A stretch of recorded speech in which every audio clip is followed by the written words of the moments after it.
This evening, we're here with local author L.D. Zane. His anthology, It's Always My Fault and Other Short Stories, was published this year, correct? That's correct, this June. Yeah. Awesome. And it's available in the Berks County Library system, so you can actually place it on hold for yourself to borrow. Of course, you're also welcome to purchase your own copy. He served 7 years in the Navy from 1968 to 1975, included a combat tour in Vietnam on riverboats, 5 years aboard nuclear-powered submarine. Now he's retired, and he's spending his time focusing on writing novels and short stories, and we're very happy to have him with us today. He's going to read a little bit and answer some questions for us. So welcome. Thank you. Well, thank you, Jess. I appreciate the opportunity. Thanks for inviting me to your party.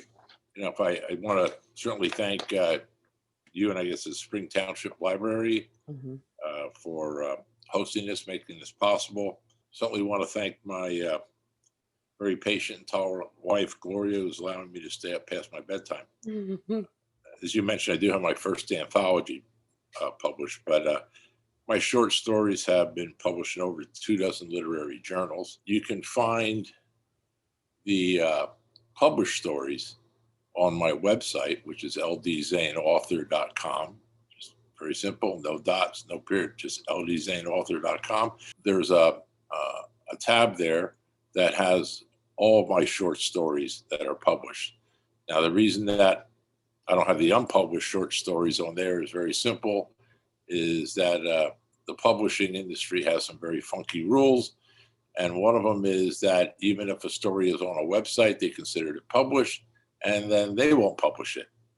So you'll find the published stories on there if you want to read more. I would appreciate it. A lot of good stuff on the website, upcoming events, my bio, and some other good things on there.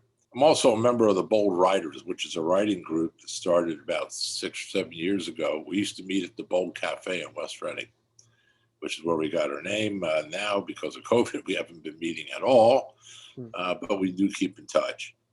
And very simple, Jess, people have often asked me why I write.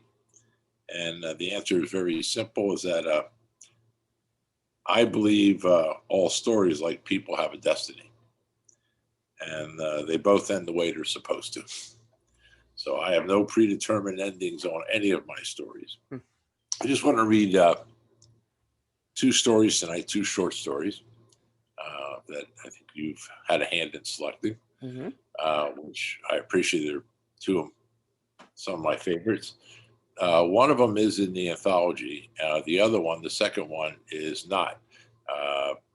That is just on my website, but that's okay. My anthology, which can also, if you go to my website, there is to be crass about it, there is a buy button there for my book. Hold it up. You want to buy this book? It's on Amazon, and it's a good read. I promise you, you will not be bored. The first story is called It Happened Over Coffee and a Bagel. Just to give you some real quick background, is that most of my pieces are what we call creative nonfiction. And that is, they're based on actual events with actual people. Obviously, the names have been changed to protect the innocent. To those people who I didn't want to protect, they're in there too. They're the guilty. I just found that to be a niche of mine. I do write fiction, but creative nonfiction seems to be the genre I really kind of have gravitated towards. So this first one actually happened because I was given a gift card when I used to work at my former employer. Like I mentioned, it's Penske. It's where I retired from, and they gave us a gift card. And they gave us a gift card to Starbucks. And for some reason, they thought that was a real treat. So I went to one in Wyomissing. This is an event that happened, and then I kind of modified it to change some things. But I hope you like it tonight. I just hope what I'd like you to do is, to anybody listening to this, is to just kind of sit back and relax, close your eyes, and kind of imagine as you hear the words set the scene in your own mind. That is the best way to listen to any story as far as I'm concerned. So for your entertainment, it happened over coffee and a bagel. As I waited for my order at Starbucks, someone from behind me asked, Avi, that's short for the Hebrew name Abraham. Are you Jewish? I turned to see who was speaking to me. He was a stocky young man sporting a beard, about 5'10", perhaps in his early 20s, and appeared to be Semitic. Yeah, it's short for Abraham, and I'm Jewish. What about it? Avi, my late parents, more precisely my mother, thought sending me to Hebrew school during the school year beginning when I turned 8, and to Brooklyn to study at a Hasidic yeshiva for 1 month during the summer break until my bar mitzvah at the age of 13 would thwart my juvenile delinquent behavior. It didn't. But I always had a thirst for understanding how and why things were the way they were. The more I learned, the more questions I had. 20 Question Avi was my nickname while attending religious schools. Surprisingly, I was a better student at the religious schools than I ever was at the secular ones. I never found my secular studies challenging. Anyway, the rabbis at the yeshiva referred to me by my Hebrew name, Avraham ben Lazer, which translated to Abraham, the son of Lazer. It got shortened by others in my classes from an early age to just Avi. It's come to be a term of endearment, and to this day, I have only allowed a select few to use the name. The stranger wasn't one of them. Assalamu alaikum is how he greeted me. That's Arabic. Are you Arab? Actually, Palestinian. I glared at him for a moment and then responded, same difference. He smiled. I beg to differ, but this is neither the time nor place for that discussion. I continued to stare and said, you can beg to differ all you want. As far as I'm concerned, there's nothing to discuss. But the show wasn't a complete bore. I responded to his greeting, wa alaikum assalam. I usually don't venture into Starbucks. The coffee is overpriced and overrated for my taste. They're always crowded. It's located on the wrong side of town, the affluent side, called the Hills, and most of the patrons, at least to me, are pretentious.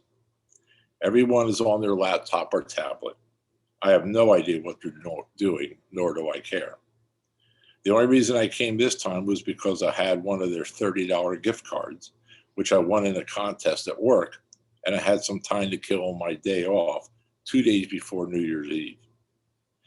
I don't know why our company thinks going to Starbucks is a gift. I was standing in line looking over the menu of coffees. I became overwhelmed, and I'm not easily subjugated by fits of indecision. Not only were there 2 boards, but each selection had a calorie count and at least 3 sizes from which to choose.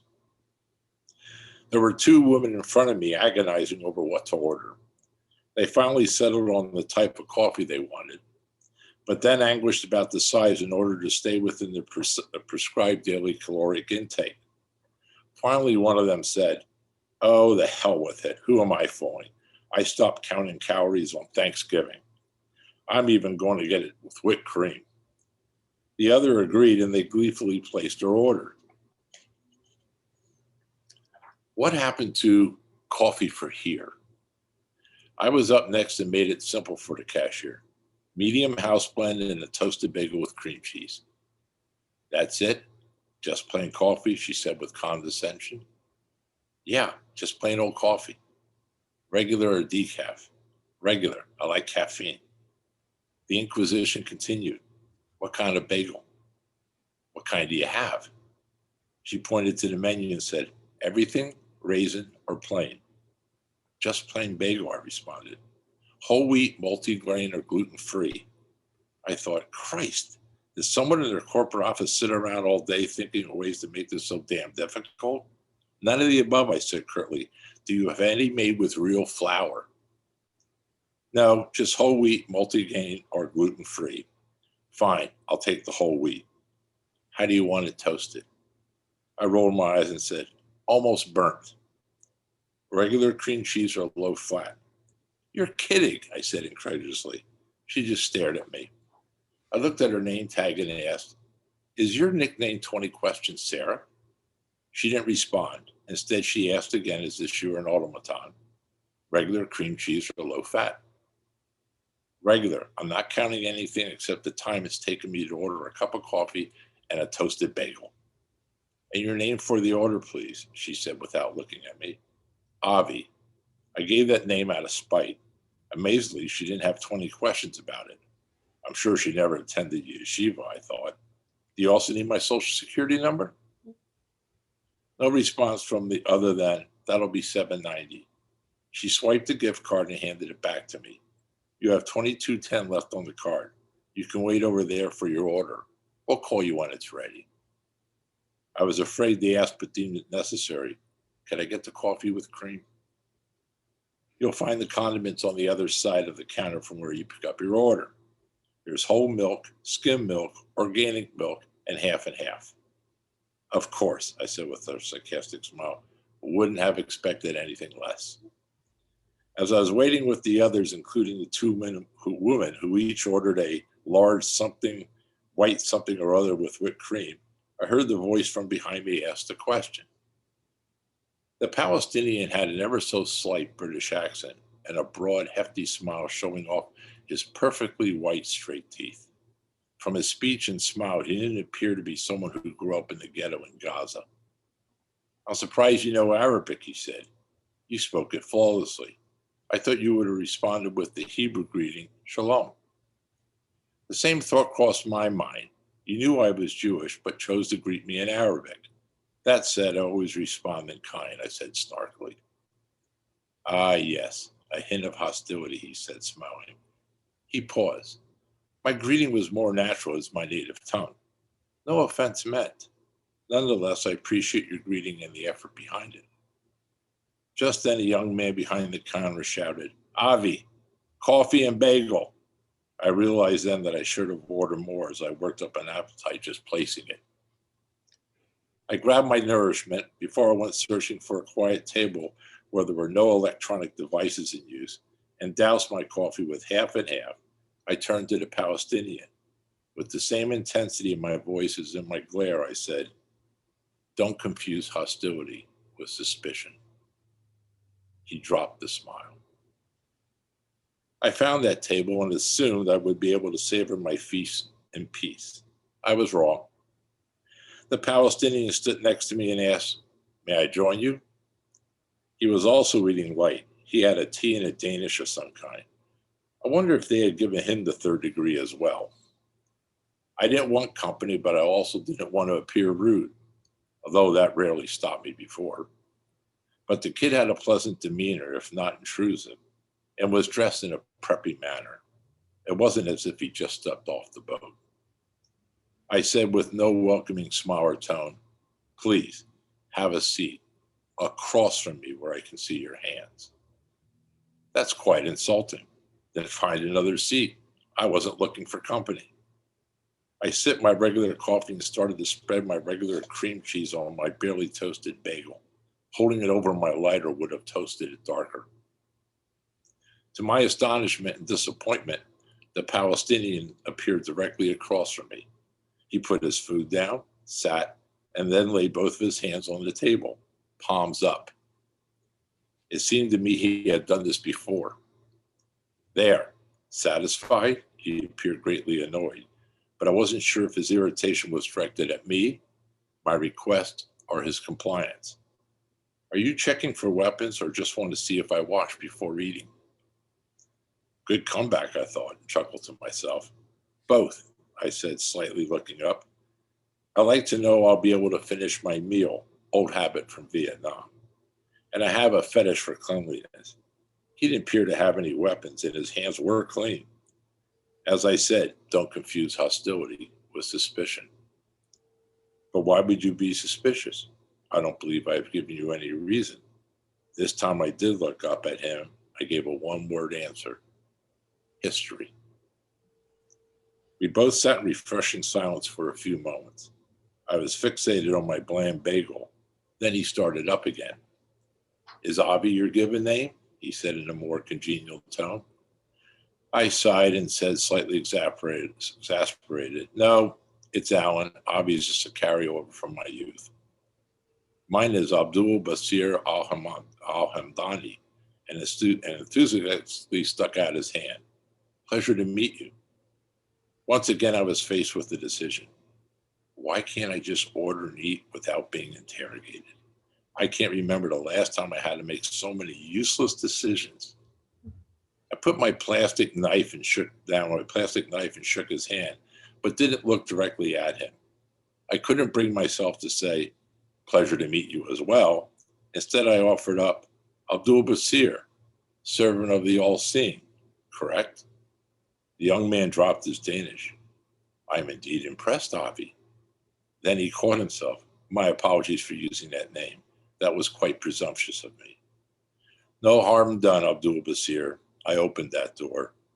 I said, still preparing my bagel for consumption. A profound look of relief crossed his face. Then call me Basir if it pleases you. What would please me more, Basir, is if you would allow me to drink my overpriced coffee and eat this poor resemblance of a bagel before they both get cold. Cold coffee I can handle, but not a cold bagel with cream cheese, especially this bagel. Absolutely. But may I ask just one more question? Is your nickname 20 Question Basir? He stared at me, not knowing what I was asking. Never mind, I said. It's an inside joke. Go ahead. Ask your question. Thank you. You're welcome, I said under my breath. Something tells me you would have asked it no matter what my answer was.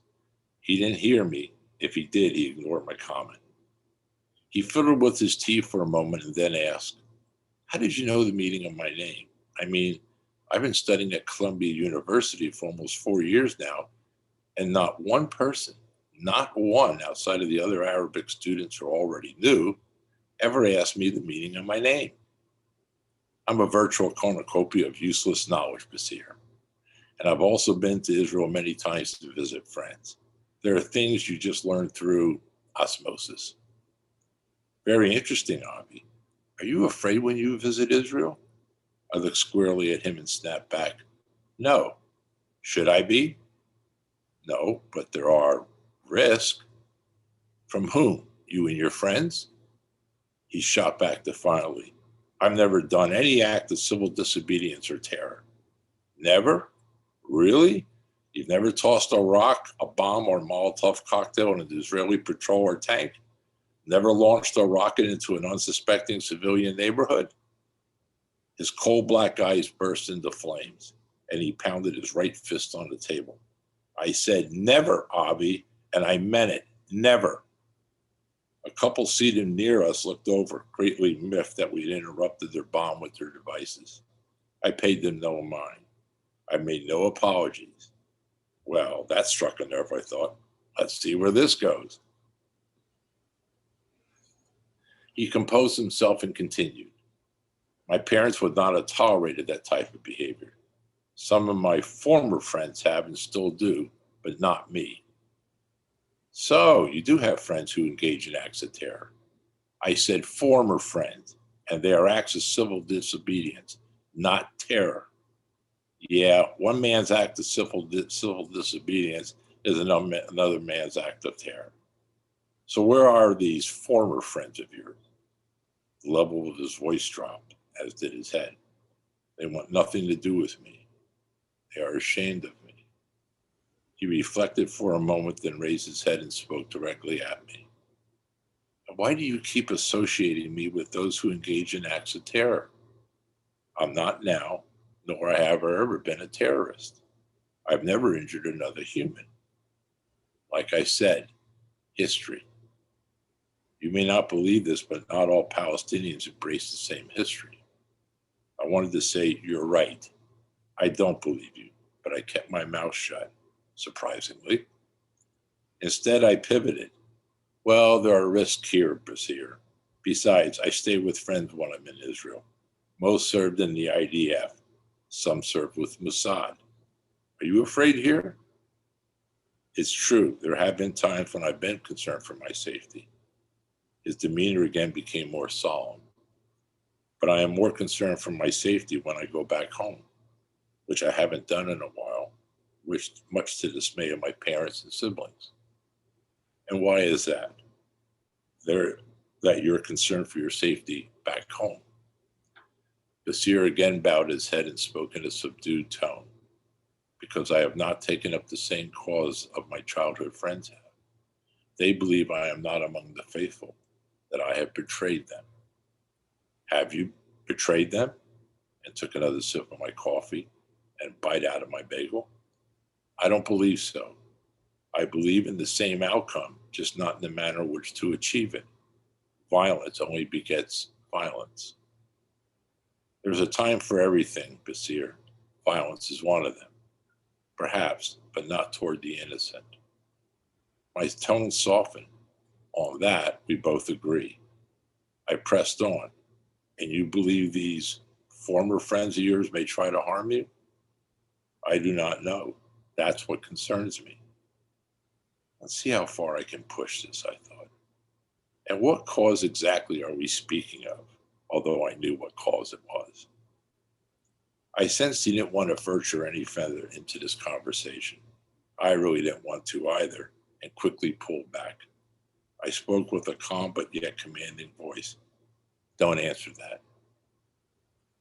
He gave an involuntary deep sigh of relief that we weren't going to pursue that discussion. We both knew the outcome could have, no, more likely would have been explosive. So I changed the subject. So what's with the British accent? You are indeed observant, Avi. My compliments. Both of my parents were doctors and completed their undergraduate studies in England. They sent me there to a boarding school when I turned 8 years old. I didn't want to go and be so far from home for such a long time, but they insisted it was best for me. Yeah, been there, done that. Now fully engaged with my bagel.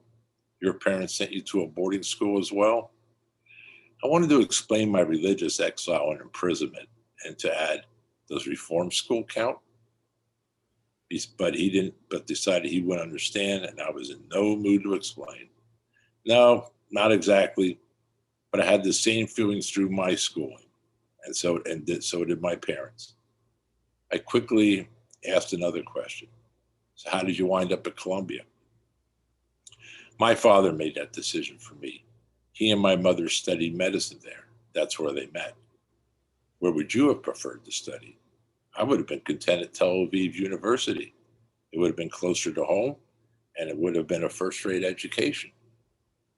But Columbia has a more worldwide reputation. Besides, didn't you say you were afraid of going home? He became adamant and said, almost shouting, I said I was concerned for my safety. I didn't say I was afraid. Basir paused and lowered his voice. But it's still home, and took a deep breath. This is not. I could see tears forming in his eyes.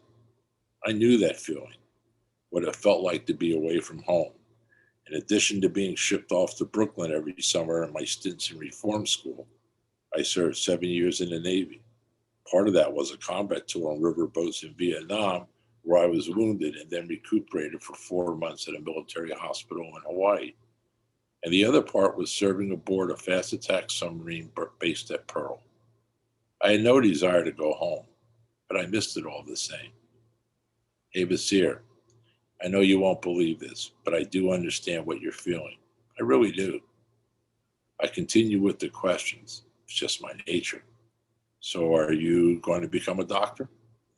I'm not sure, but I have to decide very soon. I'm in my senior year. I think I know the answer to this question, but I'm going to ask it anyway. What do your parents want you to do? We both know the answer to that question, Avi. What do you want to do? After all, it is your life. At that question, he became more passionate. I want to pursue mathematics. I'm good at it, and I love it. Many of my professors have encouraged me to follow that path. So do it. What's holding you back? Disapproval and disappointment of my parents, and money. Yeah, know that feeling as well. Seems that's universal with kids and parents. Same shit, different culture. I've been on both sides of that equation, having raised 3 children.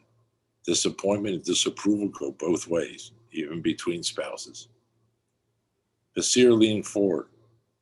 I believe I know what you mean. I see it every day with the American students, but more so with the foreign ones. If I don't pursue a medical degree, I'm concerned my parents will not help me with my finances to extend my education. Concerned or afraid, Basir, which one? Both, Avi. There is no way I could afford to finance my own advanced degree. It's difficult enough for those who are born here. No one would lend me the money. He started to fidget with his plastic spoon. There was anxiety in his voice when he said, but if I do become a doctor, my parents will want me to practice in Gaza, in Israel, as they do. They are apolitical and well respected in both places, but they too come under a great deal of pressure from all sides, as I would. I'm not as strong as they are. I truly don't know what to do. This kid is caught between a rock and a hard place, I thought. I'd been there many times, unfortunately, but I was stronger than he appeared to be. I had to be. I had no safety net. For most of my life, I had to rely on myself. Some of that was my choice. Some of it was because, well, I brought it on myself. I attempted another angle for the young Palestinian to consider, although I didn't quite understand why. You've probably played cricket, correct? Of course, and I'm quite good, if I must say so myself. Well, I'm a big baseball fan, and there's a saying, swinging for the fences. We have a different saying, but I know the meaning. What do you think it means, Basir? You go for it, try and get the home run and perhaps even win the game. That's true, but you might strike out or otherwise fail to get it out of the park. That's true, Avi, but no one knows until one tries, right? As he said that, I saw an aha look on his face. He just sat there, staring into space as if he were watching a movie playing inside his head. Then he nodded his head in agreement. It appeared Basir had come to some conclusion. Perhaps he finally made the connection and now believes he can change his own future. Perhaps he came to the conclusion that he is stronger than he thought. And then something strange happened to me, something I never thought would happen between me and a Palestinian. Am I feeling empathy for Basir? We shared some similar experiences and both of us had decisions to make. Maybe neither of us realized at the time that they came with consequences, some of them negative. I know I didn't, but we made them nonetheless. I had swung for the fences many times and was willing to let the chips fall where they may. Basir had already done it once before, even if he didn't realize he had, and I believe he was ready to do it again. Perhaps he was more prepared this time. Funny thing happens, though, when you swing for the fences. Whether you get a home run or strike out, there'll always be those who will say you made the wrong decision. It's bad enough when we second guess ourselves, but even when we don't, there'll always be those who will. What's on your mind, Basir? No, I believe I have a solution to my dilemma. And what is that? Forgive me, Avi, but I'd rather not say it this time. I'm not quite confident of all the details or ramifications, but it is a solution, or at least a plan. I gave a genuine smile and said, good for you. A plan is better than nothing. But you know what validates a plan? Please tell me. Acting on it. Basir looked relieved, more relieved than he had during the entire conversation. There was an assurance about him. I was confident that whatever his plan was, he would somehow, some way, make it work, and I was happy for him. At that moment, several thoughts raced through me. What the hell just happened? And what was happening to me? Was I going soft? At any other time, I would have told this kid to buzz off, that it was his problem to solve, not mine. I would have said good luck, maybe, but certainly would have said goodbye. I was as finished with my coffee and bagels as I ever would. I should be going, Basir, and I have some errands to run. But before I go, I have just one more question. Certainly, Avi, what is it? What brings you here, to my city? My roommate is from your city. He lives close by, and generously invited me to stay with his family over our winter break. Interestingly enough, he is Jewish, and his father is a doctor. Who would have thought? That doesn't surprise me. This is a very affluent neighborhood, mostly made up of professionals, and there are many Jewish families who reside here. Do you reside here? Nope, I live on the other side of town. It's not quite as affluent, but it's nice, and I call it home. Have you discussed your dilemma with your roommate or his father? Only with my roommate. He's facing a similar dilemma, and I didn't want to, what's the saying, muddy the waters? He doesn't know how to approach his parents either. Yep, that's the saying, and you're wise not getting in the middle of that situation. My compliments on your judgment. Perhaps after you're sure of your plan, you might want to suggest it to him. Then let him do with it as he sees fit. As you did with me, he said with a newfound resilience. So let him decide whether or not to swing for the fences. Is that what you're suggesting, Avi? Precisely. We stood, disposed of our trash, which included half of my bagel and an unfinished cup of coffee, and ventured into the parking lot. Before I headed for my car, I asked, for some unknown reason, you want to ride? I appreciate the offer, Avi, but I believe I'll walk. It's only a few blocks and I know the way. Besides, nice day and the walk will help me to think through all of this. Perhaps I'll take the long way as it'll give me more time. Fair enough. Well then, I suppose this is goodbye. Basir just stood there. Neither of us paid any attention to the cars or people moving about on the lot. Then he said, perhaps, if you would agree, of course, we could, just spit it out, although I had an idea what he was going to ask. Well, keep in touch. Communicate from time to time. I know I would enjoy hearing from you, Avi. I don't have many people. Actually, I have no one to really confide in. And I found it very easy to converse with you. Really? Not many people have ever said that. And I certainly didn't expect you to hold that sentiment. I wasn't exactly welcoming you at first. But to answer your question, yes, I would enjoy hearing from you as well. I was stunned. The words just fell out of my mouth. He lit up a broad smile and said, don't confuse hostility with suspicion, right, Avi? And gave a deep belly laugh. I smiled and laughed as well. This kid has some moxie. I reached for my pen, but realized I had nothing to write on. I said, don't move, Basir. I'll be right back. I went inside and grabbed a napkin. I didn't want to ask any of the staff if they had some scrap paper. And thank God I had a pen. I can only imagine the myriad of questions that would have been hurled my way. Do you want a pen or pencil? Black or blue ink? Gel or regular ink? How big of a piece of paper? Recycled or new? My head was swimming. I wrote my email address and cell number on it and brought it back to Basir, who was patiently waiting. Here, you'll find all my contact info on the napkin. I'll get your email address when you write to me. So you're counting on me on writing to you first? You got it, Basir. It's on you. Fair enough, Avi. Just do me one favor.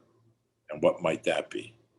Don't share this with any of your former friends back home. I don't need to be on any government watch list and feigned the scowl. Basir looked mortified until he saw me crack a smile. He laughed and said, you're just fooling with me, Avi.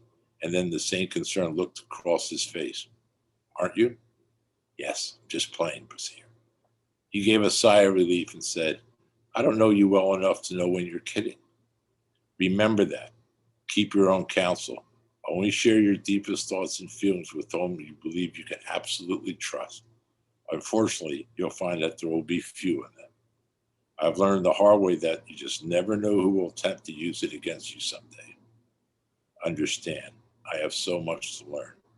For what it's worth, we all have a lot to learn. It never stops, or at least it shouldn't. You're doing fine, Basir. He gave me one of his trademark smiles and stuck out his chest.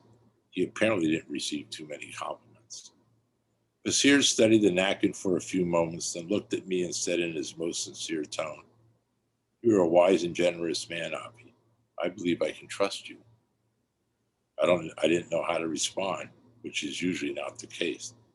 I looked down, nodded my head, then looked directly at him and said, again, not sentiments most people hold about me, but thank you.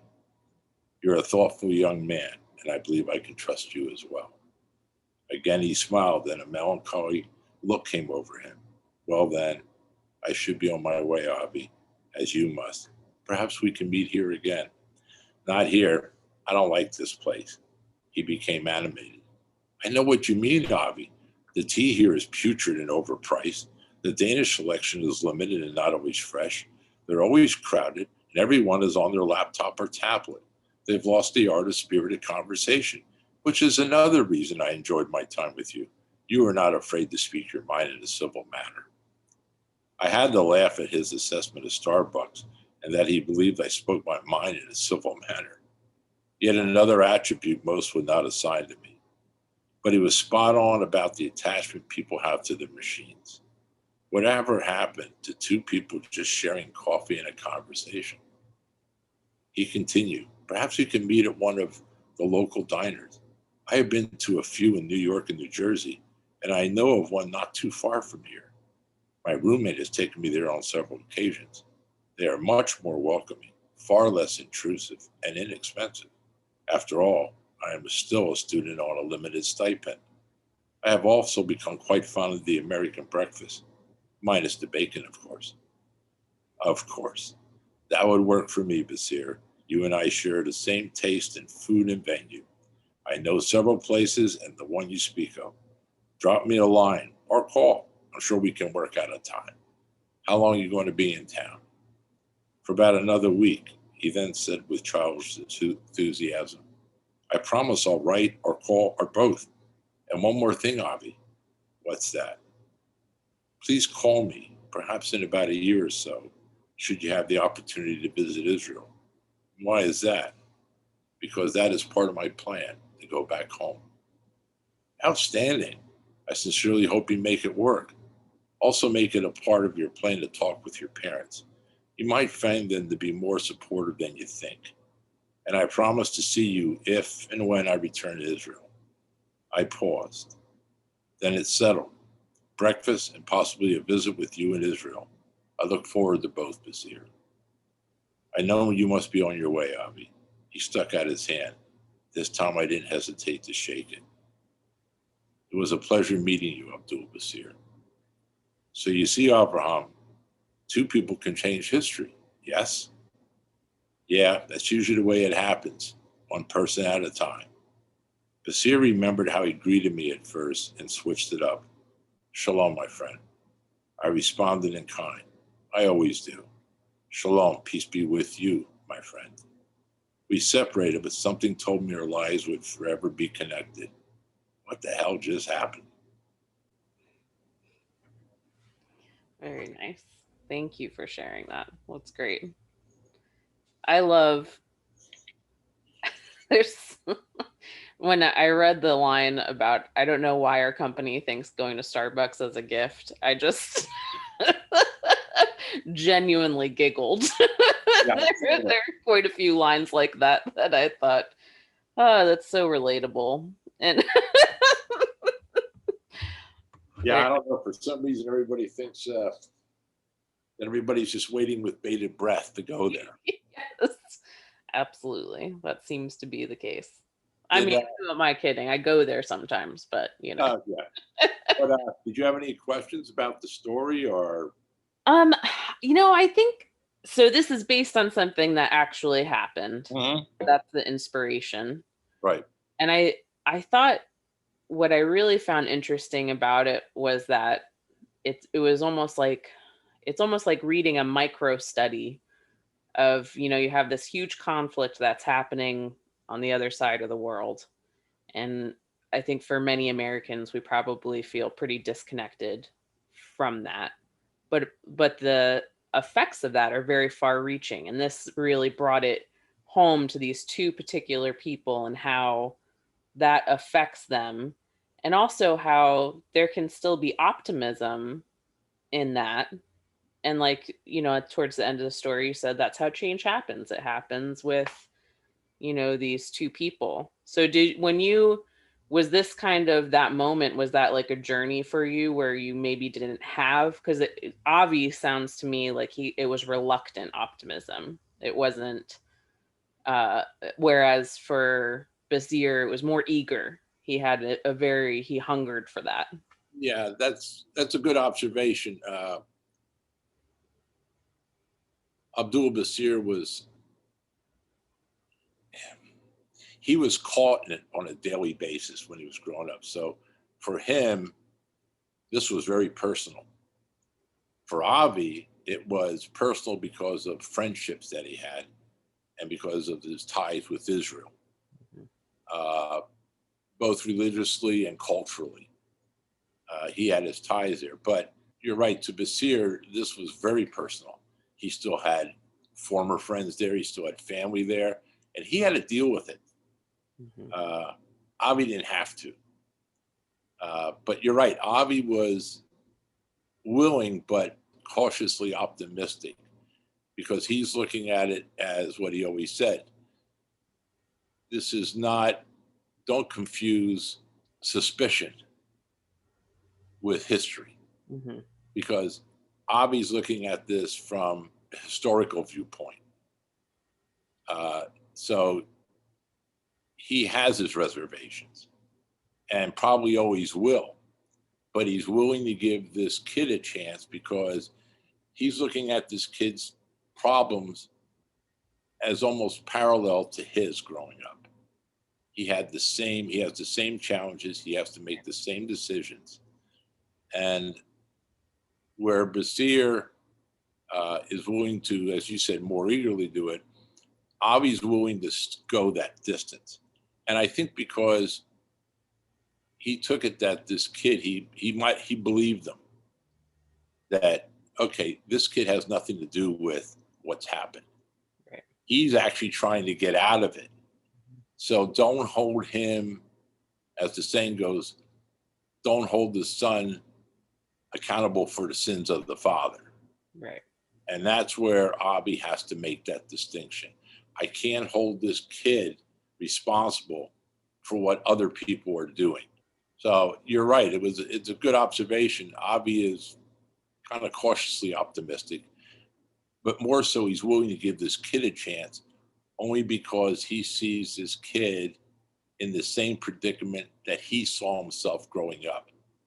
Does that make sense? Absolutely, yeah. And I think that's really true of any, getting to know somebody on a personal level is always going to make the biggest difference because you gain empathy for that person as you get to know and walk a little bit in their shoes. When you're willing to listen and you're willing to hear that Bazir's experiences in life and found them to be more relatable, then that's the seed of empathy. That's when you're able to become empathetic. Well, I think Avi's last comment to himself is, what the hell just happened? Yeah. He didn't even know this change came over him so quickly that he really didn't know what had happened. He intellectually he knew what was happening, but this thing just steamrolled over him. Yeah. So as he puts it, he's all of a sudden he finds himself in a position where he's actually, as you said, he's becoming empathetic to this kid, and he can't believe he's doing it. Right. Because he's never been empathetic to any Palestinian or Arab or anybody on the other side, as far as he was concerned. So you're right. Empathy is that one human quality that if you can achieve it, it changes a lot of things. The problem is most of us, myself included, sometimes don't put a whole lot of effort into it. Right. Yeah. And of course, in this case, because Bazir was he kept pushing. He kind of forced you into that position, into Avi into that position where. Well, the real Basir, the kid I met, this kid was just unrelenting. Yeah. I mean, it was just absolutely almost to the point of being obnoxious. And I tried to make him a little bit softer here, but this kid who just was absolutely just, he sat down across from me. It was just, I need to ask you another question. And that's why I said, is your name 20 question Basir? Yeah. I mean, this kid just didn't want to shut up. Yeah. And finally, when he hit a nerve with me. And then when I knew, when I said, oh, so your friends are terrorists, that hit a nerve with him. And I think that's when Avi starts to realize, okay, I'm going to push this. But he's also looking at it and going, like, that's where he says, what causes are we talking about? And then he backs off and says, you know what? Don't answer that. We're not going to go there. Yeah. Because at this point now, Avi's playing the game. And he realizes this is not a game you want to play. Right. Yeah. Well, I very much enjoyed it. And I also enjoy the fact that on the website you have available the stories by beverage, the companion guide with drink. You saw admittedly, that. I did not read this while drinking a Manhattan, but I almost need to go back and do that. I am telling you, for those of you who hopefully will buy the anthology, I do have, as Jess mentioned, I'll show it to you. It's called Stories by Beverage. And you can see it right here. I love it. And with each of the stories, I've selected a specific alcoholic beverage to go with it. And the question everybody says, have you tried this? And the answer is absolutely. This is how I came up with them. But they all work with that story. But then again, other ones might work for this one. Yeah, I had a Manhattan for this one, but for other ones, there are other things, whiskey and beer and wine, everything else. So yeah, I'm glad you enjoyed that. That was solely my idea about the beverage that go along with the story. I think it actually makes the stories better. Enhances the experience. There you go. Yeah, very awesome. All right, and I think you're going to read National Hippo Day as well, right? Yep. This is a much shorter piece. When I was going through my divorce, I had 3 children. My son was oldest, so he was already pretty much out of the house. But my 2 daughters were still there when my wife and I had separated and were divorcing. And it was kind of a contentious relationship. Unfortunately, now, thankfully, all these years later, it's now better, a lot better. But at this time, it was not very good, and but it was starting to get on the mend. The narrator here is my youngest daughter, so this is all in my head, how I'm imagining how she would tell this story. So the story is called National Hippo Day. Hey, Dad, FYI, my text started. Did you know today is National Hippo Day? I don't know what possessed me to send that message to him. There was nothing remotely rational about it. Why would I have brought this alleged national event to my father's attention? A man who I've only spoken to in person on maybe a handful of occasions in the last dozen years. Most times I don't even want to acknowledge that he's my father. I certainly don't bask in the glow that I'm his daughter. Hippos are seen as huggable, docile, and sweet. The Disney movie Fantasia even had them dancing in tutus. I couldn't have been more than 8 years old when my father took me to see the movie, and I laughed until I cried at that scene. About 3 years later, I was fitted for braces.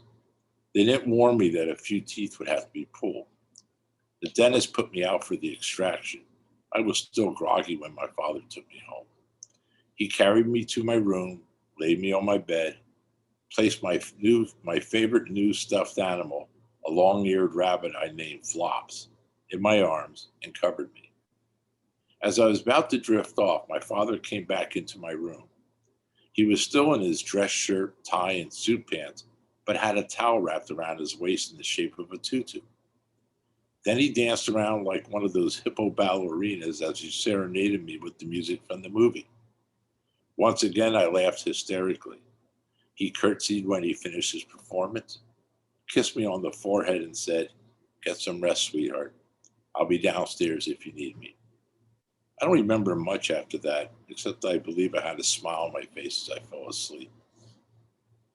Hippos in reality are not the huggable creatures portrayed in so many stories or pictures. Just ask a crocodile, assuming you could, who's invaded the hippo space. It's not pretty. I had turned 14. My parents, after 31 years of marriage, separated. More accurately, my father left us. He left me. His departure didn't come as a surprise to my older sister, brother, and me. For many years, we witnessed a train wreck in the making, but chose to ignore the reality. In retrospect, I can't lay it all at my father's feet. My mother wasn't blameless. Nonetheless, the separation and the ensuing divorce proceeding shredded our lives. My brother escaped to college. He was the fortunate one. The house where we had grown up, the only home my sister and I had ever known, had to be sold when my father stopped paying the mortgage. He gave some bullshit reason that his divorce attorney advised him to do so because he no longer could afford it.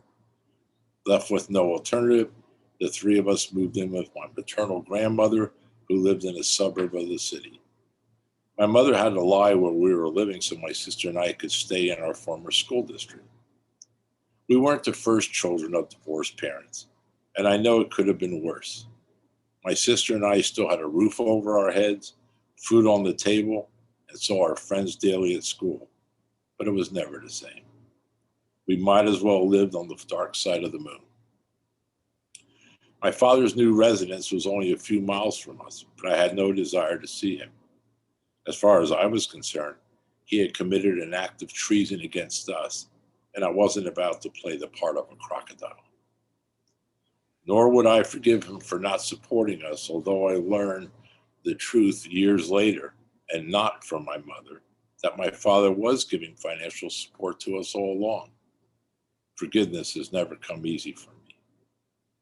So why the text about National Hippo Day? I don't recall how or when it actually began, but my father and I started to communicate, sporadically, mostly through text messages. He usually initiated them other than when I would send one for his birthday or Father's Day, if I had the inclination or remembered to do so. I have yet to return one of his voicemails.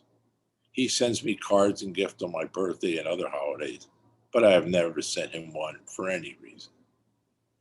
Perhaps it's because the pictures I've kept from when we were together, and randomly survey, like the one where I poked my head out of a pile of leaves he had just raked, and he looked down at me and acted surprised. Or perhaps it's the picture that I still carry of me as a young girl, sitting on his lap, bangs down to my eyebrows, with an ear-to-ear grin, hugging him with my arms around his neck, taken shortly after we had seen Fantasia. Most likely it's the indelible vision I have of a young man in business attire, dancing around like a hippo ballerina in a makeshift tutu, doing his best to make his little girl laugh. I believe my message made my father smile. He sent back a text and thanked me, and added he was embarrassed that he wasn't aware of such an important event. The message was capped off with a smiley face. Forgiveness might just be a text away. Maybe. Very good. I appreciate about that one, and also the I just read what is it? 1 and 3? Oh, 1 out of 3. 1 out of 3, yes. So you read that online because it's not in the anthology. Yes, yeah, I read that online, and that, I think between those two, there's definitely a lot of raw honesty in that, for you as a father. And in this case, because you're writing it from the viewpoint of your daughter, what was that process like for you? Like, did you have to go through a certain did you have to prepare yourself emotionally to do that? Or Yeah, I mean, I did imbibe heavily on that one when I wrote it. It was because at first when uh, I wrote it as the first person. It was me telling the story. And then I rewrote it as just an anonymous narrator telling the story about the daughter and the father. And at some point, I think I made the decision, and this was the most difficult decision. I thought, you know what? I'm going to write it from her viewpoint. I'm going to write it because I had a good sense of how she felt about me, and whether it was just or unjust. Uh, you know, I took that chance, and I wrote it from her perspective, and tried to be as honest and candid as I could, how she would have really written it if this were her story. And the answer to your question that you may be thinking, no, she doesn't know I wrote this. In fact, none of my children know that I even write. Mm. And I kind of kept it that way. I suppose the day of my demise, they'll find out, and in which case my youngest daughter will read that story, National Hippo Day. I'm hoping she looks at it and goes, you know what, he was spot on, rather than, why would he dare to even do this? It could go either way. Yeah. But yeah, 1 out of 3, I wrote those two. Actually, they were written some time apart, but 1 out of 3 I wrote first. And yeah, that was, anybody gets a chance to go to ldzaneauthor.com. That is on there. I forgot that was on there, but so it is a very raw story, both of these. And I think anytime you write about family situations, especially divorce, those emotions are always going to be raw. I don't care how much time separates it. They're always there right below the surface. Yeah. Yeah. Even in my case, I'm a product of divorce myself. So, and I'm a parent. So it is interesting reading both of those from two separate, having grown up in a household with parents that were divorced, and now growing up, I'm happily married, and, our family unit looks so drastically different from what mine did as a child. But imagining those kind of struggles with my own son as he grows up, that's kind of hard. But I agree. And even, as far as divorces go, my family's was not that complicated. But regardless of how you look at it, or how not bad it was, and how much time passes, there's still pain there and emotion, raw emotion, like you said. So yeah, it was really interesting. I Children read that. and children, depending on their age. Now, my children were in their teens, and like I said, my son was the older one. But still, as I was trying to be as candid as I could, and that's why. And it was at some point, a number of years after, actually I wrote that, where she did tell me, she came up with the line. She said, you know what? I can't blame you entirely. She said, it was a train wreck in the making, and all of us saw it. So that's where I got that from. Yeah. So she saw it, but since I'm the one that left, I was the bad guy. Right. And you know what? And it's fine. I look back on it now, but but yeah, that story really, I've had so many people that have actually responded when it got published, and said that it just hit a nerve with them. Yeah, I can see why. Just some broader questions. Sure, please. Were you always drawn to writing, or did you write when you were younger? Or is this something that you discovered more as an adult?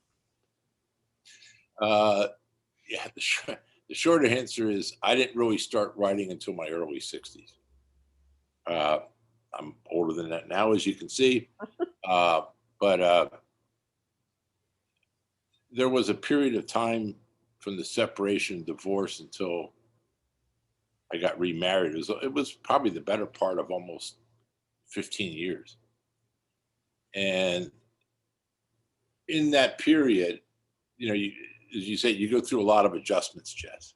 Mhm. And you go through that stages, they talk about the 12 steps that you go through, the grieving, Mhm. And I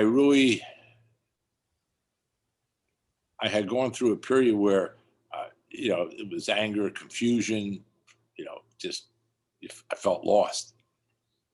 I had a supervisor uh, at Penske, and we both worked kind of like a second shift because I was in the call center.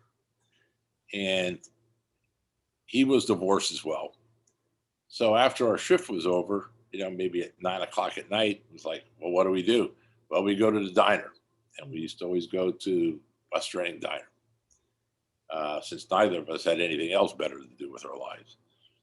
But over time, I told him about my life growing up, which you read some of it in. It happened over coffee and a bagel, about my military experience. And he said, you ought to put this down on paper. You really should. I said, well, I've never written anything. And he said, you know what? And he had a book published since then. He said, you know what? Just start writing. Make it, don't, change the names, but keep it as real as possible. And I'll help you as you go along. As you write maybe each chapter or each thing, I'll look at it and I'll help mentor you along. I said, well, that's cool. Well, I mean, we met 3 times a week at the diner. Mhm. And I would send him my stuff. He would look it, correct it, send back. And it got to a point, though, where in my real story, where he said, okay, from this point on, you have to make this fictional. You have to make the break between the reality and the fiction. And this is where you do it. And I want you to write it now as a fictional story moving forward. I said, I have no idea. He said, you know what? Figure it out. And I did. And I would send him each chapter. He would correct it. And as he corrected it, at some point, he just said, Jesse said, you know what? Finish this. Don't even bother sending it. Just finish it. Mhm. I finished it, got it edited, still looking for literary representation on the novel. I've had my short stories published in over 25 different journals, but the novel is still looking for a home. But at some point, then that gave me some satisfaction. But it was like, okay, I got to do something else now, and that's where my editor, who is a professor at Albright, said, "Have you ever written short stories?" I said, "I have no idea how to write a short story." She said, "Well, you do read short stories. I know you like them.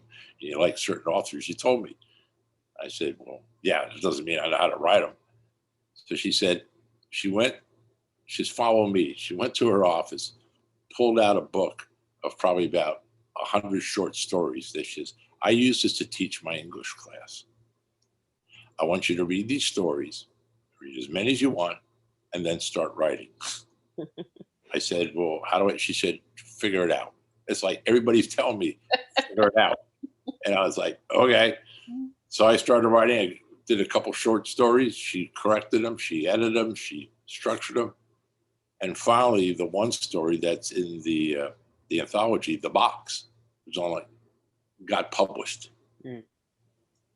And that was one of the first short stories I had ever written. And then it got published. So from then on, just to say the rest is history, I just kept writing because it's been very cathartic for me. It's been an outlet. It's been an experience. It's been a teaching experience for me. And sometimes when people say, well, have you learned anything about yourself from your writing? I go, yeah, absolutely. If you're being honest with yourself as you're writing, you realize that you may not have been as good a person as you thought you were. I Mhm. mean, when you write your stories, you tend to want to make yourself look better than what you are. But Right. when you really are writing honestly, you look back on it and go like, you know what? I really wasn't that great of a person. Yeah. And in other instances, you look say, you know, I was better than I thought. So the writing has been, it's been the best therapy ever. And I've been writing now for the better part of 8 years. Yeah. And I have no plans on stopping. Uh, my first anthology, I have plenty of stories. We can go for a second anthology. And, you know, it's this type of venue, Jess, which really gives me some of the best satisfaction Mm. because it's my way of returning. It's my way of giving back. It's my way of hopefully if some person reads it and gets something out of it or listens to my voice and says, yeah, I like that story. Maybe this is something that I want to do. Mhm. Then to me, you know what? I that's the best thing for me. That is the best compliment I could ever get. Excellent. Well, I hope you don't stop writing. Doesn't sound like you Thank you. will. No, I have no intention.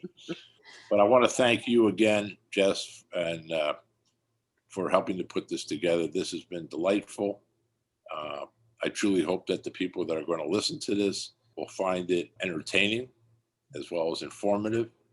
And, you know, I would say that when you're listening to the stories, get the book, look at the drink menu on there, Absolutely. and sit down. And when you're listening to you can share that alcoholic beverage, and you might get more out of the stories. Yep, there you go. The full experience.